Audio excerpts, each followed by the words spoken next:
नमस्कार प्रेक्षकांनो, स्वागत आहे तुमचं तू हिरे माझा मित्र या मालिकेचा आपण आजचा भाग बघणार आहोत. प्रेक्षकांनो, आजचा एपिसोड नात्यांची कसोटी ठरवणारा आहेत. का अर्णव आणि अंजलीच्या नात्यामध्ये दुरावा येईल का, असा प्रश्न तुम्हाला सुद्धा नक्की पडेल. चला तर मग सुरुवात करूया आजच्या रिव्ह्यूला. आणि आता अर्णवला सुद्धा बँकेतनं फोन आलेला असतो, त्यामुळे अर्णव बँकेत जाण्यासाठी निघतो. पण ऐश्वरी त्याला म्हणते की सर मला आहे ना त्या राकेशवर डाऊट आहेत. अर्णवसुद्धा तेच म्हणतो की मलासुद्धा त्याच्यावर डाऊट आहेत. आणि अर्णव म्हणतो जर तो यात इन्व्हॉल्व असेल ना तर सोडणार नाही मी त्याला आता. आणि अर्णव आता बँकेत निघतो. तेवढ्यात ही ईश्वरी कपाट लावते आणि म्हणते की मला पूर्ण विश्वास आहे की हे सगळं काम त्या राकेशनेच केलं असणार आहे. आणि ईश्वरी विचार करतच असते. तेवढ्यात तिला अर्णवचा फोन दिसतो बेडवर आणि ती म्हणते की हे भगवान, सर तर फोन इथेच विसरून गेले. आणि इकडे ईश्वरी आता अर्णवला फोन देण्यासाठी जाते, पण अर्णव निघून गेलेला असतो, त्यामुळे तिला फोन काही देता येत नाही. आता इकडे बघू आपण नमू बिचारी टेन्शनमध्ये विचारांमध्ये दिसत आहे. तिला कालच्या तिच्या आईच्या वागण्याचं खूप वाईट वाटलेलं असतं. जेव्हा आकाश त्यांना विचारतो की तुम्हाला दोघींना घरी ड्रॉप करू का, तेव्हा सुप्रिया ताई बोलतात, पण त्यांच्या बोलण्यातला जो राग म्हणा किंवा काही कारणास्तव त्या आकाशचे नीट बोलत नाही हे दिसलेलं आहे. नमूला हे सगळं आठवतं आणि तिला वाईट वाटतं, तिला राहवत नाही, म्हणून ती आकाशला फोन लावते. पण प्रेक्षकांनो, आपल्याला माहिती की आकाश आता कुठल्या कामामध्ये बिझी आहे ते. आणि इकडे आकाश पण फोन रिसीव करतो. नमू म्हणते की आकाश सर मला तुमच्याशी ना थोडं बोलायचं होतं.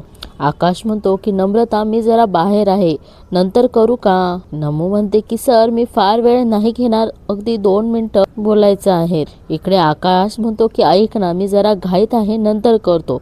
पण नमू पण ऐकायला तयार नाही. ती म्हणते की हे बघा सर, ती म्हणते मला माहिती आहे की काल आई अजीब वागली ना तुमच्याशी. आणि इकडे आकाशला काही तिचा आवाज स्पष्ट येत नाही. तो म्हणतो की नम्रता आवाज कट होत आहे तुझा. आणि नमू तेच सांगत असते की मी हेच म्हणते की आई काल अजीब.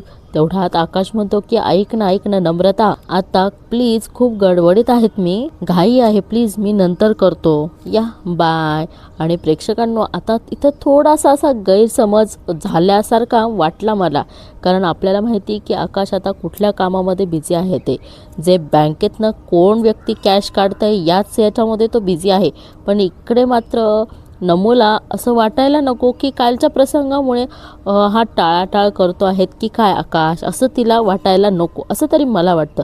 तुम्हाला काय वाटतं प्रेक्षकांनो, हे नक्की कमेंट करा. बघा, नमू तेच विचार करते आणि म्हणते की आकाश सरांना वाईट वाटलं असेल का. नमू म्हणते की आई बोललीच नाही माझ्याशी, असं फोनवर बोलून नाही चालणार, त्यांना समोरासमोर भेटूनच बोलावं लागेल. आणि आता ईश्वरी इकडे ते चेकबुक शोधत असते. प्रेक्षकांनो, तिला असं वाटत असते की चेकबुक कुठे ठेवलं आहे. ती तिच्या साईडच्या सगळ्या शेल्फ, जिथे पुस्तकं ठेवतो त्या पुस्तकांमध्ये, ड्रॉवर्समध्ये, जी वस्तू जिथं म्हणजे ठेवतो आपण, जिथे काय ठेवेल आहे त्या सगळ्या ठिकाणी ईश्वरी चेकबुकचा शोध घेत असते. बघा, इथे ईश्वरीने ते साड्या ड्रॉवरमध्ये ठेवलेल्या असतात आणि सगळ्या साड्या बाहेर काढून घेते आणि तिथे चेकबुक शोधत असते. बिचारी खूप टेन्शनमध्ये असते. ती म्हणते कुठे गेला असेल तो चेकबुक. आणि तेवढ्यात अर्णवचा फोन येतो, त्या बँक मॅनेजरचा असतो. ईश्वरी म्हणते की कोणाचा फोन असेल, जर इम्पॉर्टंट कॉल असेल तर नको उगाच प्रॉब्लेम व्हायला, उचलतेच फोन. आणि ईश्वरी फोन उचलते. तेवढ्यात तिकडनं ते मॅनेजर म्हणतात की मी मॅनेजर बँकेचा जाधव बोलतो आहे. ते म्हणतात की मगाशी अर्णव सरांचा फोन आला होता, म्हणूनच लगेच फोन केला. आणि ते जाधव म्हणतात की आज सात्विक फॅशनमधून कॅश घ्यायला एक नवीनच माणूस आला. आणि प्रेक्षकांना जसं जाधवने सांगितलेलं असतं, म्हणजे त्या जाधव सरांनी की त्या माणसाला बोलण्यात गुंतवून ठेव, म्हणजे अर्णव सर आलेत की ते बघतील की हाच तो माणूस आहे की हा फ्रॉड माणूस आहे असं. त्यामुळे इकडे आता ते त्या माणसाशी बोलत असतात आणि इकडे आपल्याला दाखवलं देखील आहे. आणि ते जाधव सर म्हणतात की तुम्ही तर नेहमी तुमच्या ऑफिसमधल्या कुबरेंनाच पाठवतात ना. ते म्हणतात की चेकवरची अमाऊंट खूप मोठी आहेत, म्हणूनच फोन केलात. इकडे ईश्वरी म्हणते की सर बरं झालं तुम्ही कळवलं ते, मी मिसेस राजशिर्के बोलते आहे. अर्णव सर आता घरीच फोन विसरून गेलेत. आणि म्हणून ईश्वरी म्हणते की सर तुम्ही त्या माणसाला तो चेक इन कॅश करून देऊ नका. मग ते सर म्हणतात की हा जो माणूस आहे सात्विक फॅशन मधला नाही आहेत. ईश्वरी म्हणते की नाही, ती म्हणते की नाही म्हणजे मला नाही वाटत, तुम्ही ना त्या माणसाला प्लीज तिथेच थांबून ठेवा. अर्णव सर पोहोचतच असतील बँकेमध्ये. आणि बघा आता इकडे डाऊट असला पण तो आता म्हणजे खरा ठरत आहेत. ईश्वरी म्हणते की म्हणजे हे सगळं काम त्या राकेशचंच आहे. आणि इकडे ईश्वरी आता लॉजिक लावते की हा जर माणूस चेक घेऊन बँकेमध्ये गेला आहेत म्हणजे तो चेकबुक आता त्या राकेशकडेच असणार. आता ईश्वरी म्हणते की घरात कोणी नाही येत, मग जाऊन बघू का त्यांच्या रूममध्ये. ती म्हणते की हाच मोका आहे. आता इकडे ईश्वरीला सुद्धा वाईट वाटत असतं. ती म्हणते की सॉरी अंजली ताई, मला असे तुमच्या रूममध्ये येऊन शोधाशोध करावी लागते आहे. ईश्वरी म्हणते की मला हे बिलकुल आवडत नाहीये, पण तुम्ही जेवढ्या चांगला आहात ना तेवढा तर हरामखोर तुमचा नवरा आहे. ईश्वरी म्हणते की मला हे करावंच लागेल. ईश्वरी प्रेक्षकांना आता तिथे कपाटाच्या ड्रॉवर मध्ये शोधाशोध करत असते का चेकबुक खरंच या राकेशने आणला आहेत की नाही हे कन्फर्म तर तिला करायचंच आहे. आणि बघा आता तिने कपाटात कपड्यांमध्ये शोधायला गेली तर तिथे आपल्याला तो चेकबुक दिसतोच. आणि प्रेक्षकांनो ईश्वरीचा आता अंदाज तर खरा ठरलेला आहे, पण आता इथून पुढे खरी नात्यांची कसोटी होणार आहे. आजच्या एपिसोडमध्ये ना प्रेक्षकांनो संवाद कमी घेतलेला आहे, पण नात्यांचा दुरावा म्हणा किंवा नात्यांचा विश्वास म्हणा हा खूप कमजोर दाखवलेला आहे. म्हणजे याची परीक्षाच आहे असं समजवणारा हा एपिसोड आहे. आणि इकडे आता ईश्वरीला ते चेकबुक सापडतं आणि ती म्हणते की हे भगवान, म्हणजे त्या दिवशी हे चेकबुक त्या राकेशनेच घेतलं होतं. आणि तेवढ्यात राकेश बघा आपल्याला त्यांच्या रूममध्ये येताना दिसतोय. आणि ईश्वरी म्हणते की मला आत्ताच्या आत्ता सरांना कळवायला हवं, पण नंतर तिच्या लक्षात येतं की सरांचा फोन तर तिच्याकडेच आहे. आणि ईश्वरी म्हणते की 12 की ढेर, सर तर फोन घरातच विसरून गेले, मग कळव कसं त्यांना. आणि ईश्वरी बाहेर जायला निघणार तेवढ्यात हा राकेश दरवाजाच उभा असतो. आणि बघा त्याचा काय तो ॲटिट्यूड, एवढं चोरी करून वरती शिरजोर असा त्याचा ॲटिट्यूड आहे बघा. आणि आता इकडे अर्णव सुद्धा बँकेमध्ये पोहोचलेला असतो आणि त्या माणसाला पकडतो आणि विचारतो की कोणासाठी काम करतोय, सांग पटकन कोणासाठी काम करतोय, आणि हा 50 लाखाचा चेक तुझ्याकडे कसा आला. आणि अर्णव विचारतो की माझ्या कंपनीचं आय कार्ड कसं आलं. तो माणूस प्रेक्षकांना खूप घाबरून जातो आणि तो म्हणतो की ते अर्णव म्हणतो की ते काय ते. अर्णव म्हणतो जर तू आज बोलला नाही ना तर आयुष्यात परत कधीच बोलू शकणार नाही, बोल पटकन. आणि प्रेक्षकांनो त्याच्या बी तोंडातनं राकेशच नाव निघतं आणि तो म्हणतो की राकेश नाईक. आणि इकडे बघा आता अर्णवला लक्षात येतं, तो म्हणतो की राजेश, पण इकडे त्या बँक मॅनेजरला आणि तिथे असलेल्या कर्मचाऱ्यांना हे काही लक्षात येत नाही. असो आता त्या माणसाला ते तिथं अर्णव तिथे सोडतो आणि तो फोन चेक करतो. तो बघतो माझा फोन घरीच, म्हणजे मी सिंदर माझ्याशी कॉन्टॅक्ट नाही करू शकणार. आणि प्रेक्षकांनो त्यामुळे आता अर्णव खूप घाबरून जातो. त्याचा आपण बघतोय की तो त्याचं प्रेम तर किती आहेत, पण एवढंच आहे की तो दाखवत नाही. आणि आज तरी वाटतं की आजच्या प्रसंगावरून हे परत एकत्र येता का नाही येत. असो आता इकडे हा राजेश बघा ईश्वरीसोबत ना खूप विचित्र पद्धतीने वागवत असतो. आणि हा राजेश म्हणतो की ए चिमटा काढ ना, मला चिमटा काढ. प्रेक्षकांना ईश्वरी खूप घाबरलेली देखील असते. तो राजेश म्हणतो की काय बघतोय मी, हे स्वप्न तर नाही येत ना, माझी इंदोरी जिलेबी चक्क माझ्या बेडरूम मध्ये. आणि हा राजेश बघा किती नालायकपणा करतो. तो म्हणतो आलीच आहेस तर, आणि आपण दोघंच आहोत तर मग दरवाजा लावून घेतो. आणि हा पुढे जातो, पण तेवढ्यात ईश्वरी त्याला मागून पकडते, पण हा राजेश सुद्धा शातीर असतो. तो लगेच ईश्वरीचा हात पिरगळतो आणि म्हणतो की अगं ए. आणि ईश्वरीला बिचारीला त्रास होतो. तो म्हणतो सोड मला, सोड. ईश्वरी म्हणते हात सोड, नाही तर हात सोडून दुसऱ्या हातात देईल. तो राजेश म्हणतो की कशाला थोडफोडीची भाषा करतेस ग. हा राजेश म्हणतोय की बघ किती थरथरते आणि उगाच मला दाखवते की मी किती डेअरिंगबाज आहे ते. हा राजेश म्हणतोय की बघ काही उपयोग नाहीये, तू किती शूर आहेत हे दाखवून. आणि ती आवाज येते की अर्णव सर, अंजली ताई. तसंच हा राजेश सुद्धा तिची ऍक्टिंग करत असतो. प्रेक्षकांना खूप भयंकर असा सीन आहे हा. राजेश हसून म्हणतो की कशाला उगाच आरडाओरडा करतेस. तो म्हणतो की काही उपयोग नाहीये, कारण घरात कोणीच नाहीये ईश्वरी, फक्त तू आणि मी.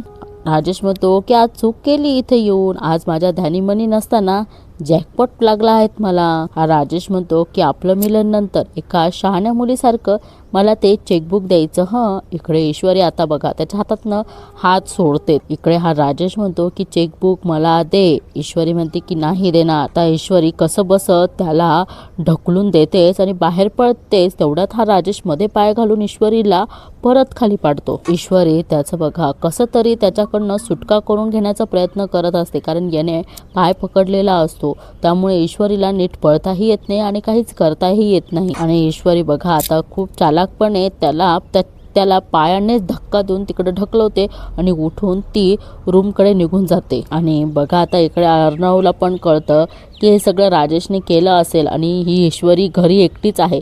त्याच्या मनात जो संशयाचा स्फोट होतो ना प्रेक्षकांनो, हा अगदी त्याला म्हणजे खरा ठरत असतो. आणि बघा तो खूप घाई करतो. तो म्हणतो की डोंट वरी मिस इंदोर, मी पोहोचतोच आहे. आणि प्रेक्षकांनो आता आपली जवळची व्यक्ती संकटात असली तरी रस्ता कितीही जवळचा असला तरी तो लांबच वाटत असतो, हो की नाही? तसंच काहीसं अर्णवच्या बाबतीत झालेलं आहे. आणि ईश्वरी आता त्याच्यापासून पळण्याचा खूप खूप प्रयत्न करत असते. पण हा राजेश बघा प्रेक्षकांनो ईश्वरीचा काही पाठलाग सोडत नाही. त्याला फक्त त्याच्याकडनं जे चेकबुक हवं असतं. आता ईश्वरी रूमकडे पळत असते. आणि बघा इकडे राजेशने परत तिला जिन्यावरून खाली आणलं असतं. या दोघांमध्ये ना प्रेक्षकांनो हातापायी चालूच असते. आणि हा राजेश पण खूप म्हणजे खूप क्रूर आहेत हे पण आपल्याला ह्या प्रसंगातून दिसत आहे. म्हणजे त्याला फक्त पैसा पाहिजे असतो, त्याला दुसरं काहीच पाहिजे नसतं. बघा आता तो त्या चेकबुकसाठी ईश्वरीला सुद्धा किती हे करत असतो. हा राजेश म्हणतो की लांब हो काय, म्हणजे तू पळणार आणि मी तुला पकडायचं, म्हणजे आपण पकडापकडी खेळायचं. हा राजेश म्हणतो चांगली आयडिया आहे, तर तसंही घरात आपण दोघंच आहोत, दुसरं कोणीच नाही. राजेश म्हणतो की चालेल, मला म्हणजे छान आयडिया आहेत, चल मग आपण पकडापकडी खेळूयात, तू पळ, मी तुला पकडतो. आणि बघा आता तो खरंच तसंच केलेलं असतं. हा इकडे 1 2 3 4 म्हणतो आणि ईश्वरी तिच्या बेडरूमकडे पळत असते. आणि खरंच ती पळत बेडरूममध्ये पोहोचली देखील असते. आणि इकडे आपल्याला अर्णवसुद्धा दाखवलेला आहे की तो खूप लवकरात लवकर घरी पोहोचण्याचा प्रयत्न करत असतो. त्याने त्या माणसाला तिथे सोडून दिलं असतं. त्याला पैशापेक्षा त्याच्या बायकोची किंमत जास्त आहेत हे या प्रसंगातून आपल्याला ओंठून दिसलेलं आहे प्रेक्षकांनो. पण इकडे हा राजेश बघा आता ईश्वरीने कडी तर लावलेलीच असते, पण इतके अलगद कडी असते का कसली, एका धक्क्याने तो दरवाजा खोलतो असं आपल्याला आता पुढे बघायलाच मिळणार. आता हा राजेश तिला म्हणतो की रेडी. राजेश म्हणतो की हे ईश्वरी येऊ का. ईश्वरीना प्रेक्षकांनो कितीही डेअरिंगबाज दाखवलेली आहेत, पण या प्रसंगामुळे ती स्वतःच खूप घाबरलेली असते. इकडे हा म्हणतो येतोय हा, मी आलो तुला पकडायला. हा राजेश म्हणतो की ईश्वरी ए जिलबी. राजेश म्हणतो की दार उघड ना. प्रेक्षकांनो ईश्वरी खूप म्हणजे खूप घाबरलेली असते. तिला बिचारीला काही सुचतच नाही, कारण अर्णवचा फोन सुद्धा तिच्याकडेच असतो. ती फोन करून त्याला सांगूही शकत नाही की असं होत आहेत म्हणून. किती ना एखाद्या वेळेस माणसा संकट येतात ना तर चहूबाजूंनी घेरून येतात. आणि आजचा एपिसोड सुद्धा तसाच काहीसा झालेला आहे. राजेश म्हणतो की ईश्वरी नाही उघडणार, ठीक आहे नको उघडू. आणि बघा प्रेक्षकांनो इकडे एका ह्याच्यातच त्याने दरवाजा उघडलेला असतो आणि ईश्वरी त्या दरवाजाच्या मागेच असते. आणि इकडे हा राजेश तिला आवाज देतो की ईश्वरी मी आलो. आणि हा म्हणतो कुठे आहेस ग कुकडूत. हे बरं आहेत प्रेक्षकांनो की हा राजेश विरुद्ध दिशेने बघत आहे, म्हणून आता ईश्वरीला चान्स असतो पळण्याचा. आणि ती त्याला काय करते, ढकलते आणि परत खाली पळून जाते. आता इथे एक असं ईश्वरीने केलं असतं तर रूमचा दरवाजाच लॉक केला असता, म्हणजे कडी लावून घेतली असती, किंवा कडी तर लावू शकतेस ना प्रेक्षक, हाच एक शेवटचा आणि सोपा उपाय आहे. पण असो तसं नाही केलेलं. आणि इकडे आता ईश्वरी पळत खाली येत असते. आणि इकडे अर्णवचा तरफडा की घरी लवकरात लवकर कधी पोहोचेल ते. आणि इकडे आता ईश्वरीचा पाय अडकून ती खाली पडते. हा राजेश म्हणतो की मी शेवटचं सांगतोय, तुला चेकबुक दे. ईश्वरी म्हणते की काही झालं तरी मी तुला चेकबुक देणार नाही. ईश्वरी म्हणते की तुझा प्लॅन ना मी सक्सेसफुल होऊ देणार नाही, कळलं का. इकडे हा राजेश आता संतापतो आणि म्हणतो की तिचा गळा तापतो आणि म्हणतो की बाद झालं, एवढी हिंमत वाढली तुझी. तो राजेश म्हणतो की माझ्या प्लॅनच्या आड येणारस तू, माझ्या प्लॅनच्या. फायनली प्रेक्षकांनो अर्णव आता घरी पोहोचलेला आहे. ईश्वरीला तिचा गळा दाबलेला असतो, त्यामुळे बिचाऱ्या ईश्वरीला काहीच करता येत नाही. आणि हा राजेश म्हणतो की नाही सोडणार तुला, ह्या वेळेस तर नाही सोडणार तुला. आणि बघा तो तिथे ठेवलेला जार मारणार तेवढ्यात अर्णव मध्ये येतो आणि त्याच्या हातातनं तो जार ओढतो आणि त्या राकेशला जोरात ढकलतो आणि त्याच्या अंगावर बसून म्हणतो की नाही सोडणार मी तुला, नाही सोडणार. तुझी एवढी हिंमत, माझ्या बायकोला हात लावतोस. अर्णव म्हणतो की आजपर्यंत फक्त ताईसाठी तुला टॉलरेट करत आलो आहेत मी, पण आज सगळ्या लिमिट क्रॉस केल्या तू. आणि त्याच्या गाला धबाधब जोडत असतो प्रेक्षकांनो. बघा इकडे ह्या दोघांच्या मारामाऱ्या चालू असतात आणि आता ह्या दोघी सुद्धा म्हणजे आजी आणि नाती, अंजली आणि आजी, ह्या दोघीच जणी देवळातनं परत आलेल्या असतात. प्रेक्षकांनो आता इथून खरं नात्यांची कसोटीला सुरुवात होणार आहेत. आणि बघा प्रेक्षकांनो, आधी या राजेशने ईश्वरी सोबत काय काय केलं, ईश्वरीला कसं मारलं, कसं पळवलं, किंवा अर्णवला आधी कसं मारलं, हे सगळं अंजलीच्या नजरेसमोर आलं नाही. तर आलं काय आता, अर्णव त्या राजेशला मारतोय हे सगळं आता अंजली आणि आजींच्या समोर येतं. बघा आता अर्णव त्या राजेशला मारत आहे हेच फक्त आता अंजली आणि आजींनी बघितलेलं असतं. आणि हे सगळं बघून अंजलीच्या हातातलं ताटच खाली पडतं. जसा तो जार त्याने ईश्वरीवर उगारला असतो, तोच जार आता इकडं अर्णव त्याच्यावर उघडत असतो. आणि तेवढ्यात अंजली आवाज देते की चिंटू. आजी पण म्हणतात की चिंटू अरे काय आहे हे. प्रेक्षकांनो आता बघा हा राजेश केवढा चेचाळला होता ना, आता बघा कसा बाजी पलटवतो. आणि बघा ह्या दोघी सुद्धा हळूहळू पुढे येतात. आता अंजली म्हणते की चिंटू अरे काय करतोय, सोड त्यांना प्लीज सोड. आणि बघा आता राजेश म्हणतो मार ना, का सोडलंस मला, मार ना. राजेश म्हणतो आजी बघितलं, घर जावयाची किंमत कळली ना तुम्हाला, आज खरी कळली का तुला तुझ्या नवऱ्याची किंमत. राजेश बघा म्हणतो की अंजली विचार ना याला, असा काय गुन्हा केला आहेत मी, हा असा कसा वागतो आहेत माझ्याशी. अंजली सुद्धा बघा नवऱ्याचंच ऐकत असते. ती म्हणते की चिंटू तुझी हिंमत कशी झाली यांच्यावर हात उगारण्याची. अंजली म्हणते की अरे बोल ना, मी काय विचारतीये. आता ईश्वरी मध्ये बोलणार तेवढ्यात अंजली म्हणते की मी चिंटूशी बोलते आहे. आणि आता अंजली म्हणते की त्याच्याजवळ येऊन बोल. तेवढ्यात अर्णव म्हणतो की ताई अंजली म्हणते की ताई नको बोलूस मला तू चिंटू. अंजली म्हणते की अरे तेव्हा समान मानतेस मी यांना आणि तू यांच्यावरच हात उचललायस, लाज नाही वाटली का तुला चिंटू. इकडे अंजली म्हणते की काही कारण असताना तू तुझं वागणं जस्टिफाय करू शकत नाही हे खात्री आहेत मला. अर्णव म्हणतो की ताई प्लीज शांत हो, माझं शांतपणे ऐकून घे प्लीज. अंजली म्हणते की काय ऐकून घेऊ, अरे मला पटेल असं कारण आहेस का तुझ्याकडे, तू ओळखतोस ना यांना, यांचा स्वभाव माहिती आहे ना, आणि किती प्रेम करतात ते माझ्यावर, एवढं सांभाळून घेतात, आपल्या घराला सांभाळून घेतात, सगळ्यांना सांभाळून घेतात. प्रेक्षकांनो असं मला तुम्ही एक उदाहरण सांगा.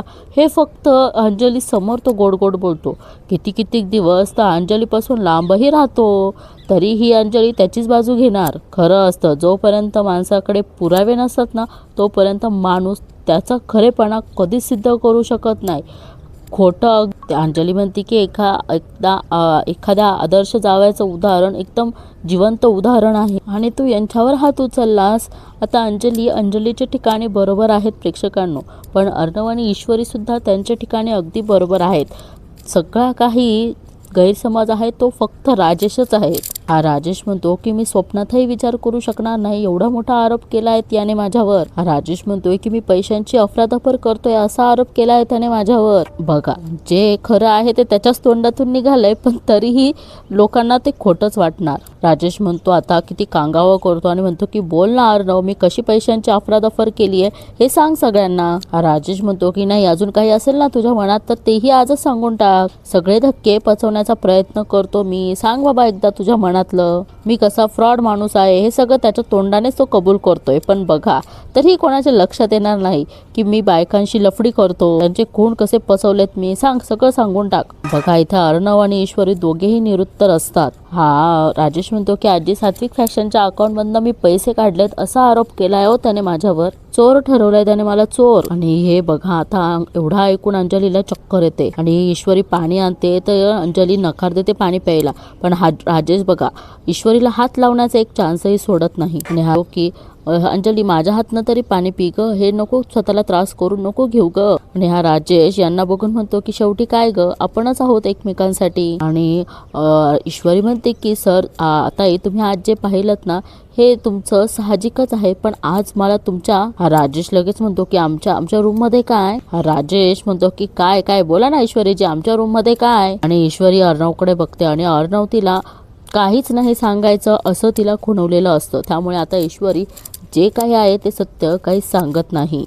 आणि हा राजेश किती कांगावा करतो आणि म्हणतो की असं काय सापडलं आमच्या रूममध्ये, हे कळू देत सगळ्यांना आता. आणि प्रेक्षकांनो बघा आता इकडे जे खरं आहे ते कधीच लवकर जगासमोर येत नाही असं, आणि हे रिअल लाईफमध्ये पण तसंच असू शकतं प्रेक्षकांनो. असं इथेच मालिकेचा एपिसोड संपतो. आता पुढील भागामध्ये काय दाखवलेलं आहे ते बघूया, की आता अंजली अजून काही करते की अंजली आता अर्णवलाच बोलते हे पण आपल्याला आता स्पष्ट होणार आहेत. आणि बघा आता अंजली म्हणते की अर्णव तू इतका रागीट माणूस आहे हे माहिती आहेत मला, पण तू रागात यांच्यावर त्याने जो फ्लास्क त्याने तो जार वगैरे उचललात ना, हे बघून अंजलीला खूप म्हणजे खूप वाईट वाटत असतं. प्रेक्षकांनो अर्णवने जे केलं ते बरोबर आहे आणि कोणासोबत केलं हेही बरोबर आहे, पण मग आता अंजलीला त्याचा चेहराच माहीत नाही तर काय करणार आपण. आणि अर्णव बघा सॉरी म्हणतो की जिजू जे झालं त्याच्यासाठी सॉरी, पण हा राजेश म्हणतो की तू तुझ्या ताईचा गुन्हेगार आहेस, तिला